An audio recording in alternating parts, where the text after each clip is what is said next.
"You can go now." Harry bitter as King excluded him from 30-minute meeting after Duke mentions money. Prince Harry rushed across the Atlantic today to see King Charles following his shock cancer diagnosis, but their reunion lasted just 30 minutes. The Duke of Sussex was photographed arriving at Clarence House at about 3:15, having been driven straight there with a police escort, following his 10-hour flight from Los Angeles. It's the first time Harry's seen his father since his coronation 9 months ago, but the meeting was not a long one. Just half an hour later, at 4:45, the King and Queen were seen waving to crowds as they left Clarence House. He hopped on a plane at LAX airport on Monday evening and was pictured arriving at London's Heathrow earlier this afternoon.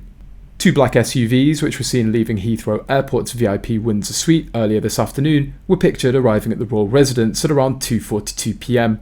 They're understood to have had a brief chat inside Clarence House before Harry departed. Shortly afterwards, King Charles was pictured for the first time since he revealed his cancer diagnosis on Monday night, as he was driven out of Clarence House with his wife Queen Camilla by his side. The King is understood to be heading to Buckingham Palace, where a helicopter was pictured landing earlier, ready to take the King to Sandringham.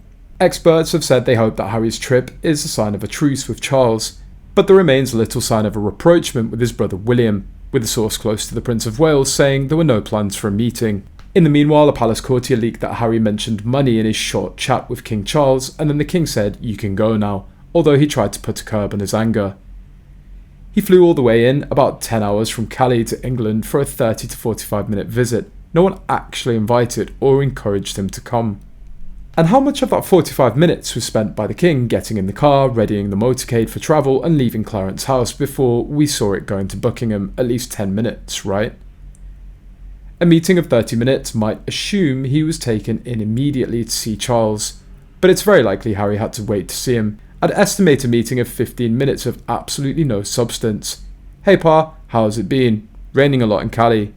King Charles has too much going on to waste time on small talk. It's not like Harry's going to be told anything that isn't public information or going to be public information soon. The King can't say anything to Harry that he doesn't want repeated to the press.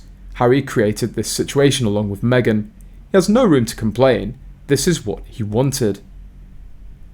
The headlines of caring son Harry rushing to his ailing father's side is what he wanted out of this, and he got a bit of it, but the monarch also nipped that in the bud masterfully by hot-footing it away from Harry on a helicopter, further humiliating Harry and showing that no, he wasn't invited. He, as usual, barged his way in, ignoring protocol and others' privacy. With the cancer diagnosis, Harry instantly became worried. If King Charles dies, then any chance of royal money dies with him. He went to demand money and desperately demand he receive an inheritance.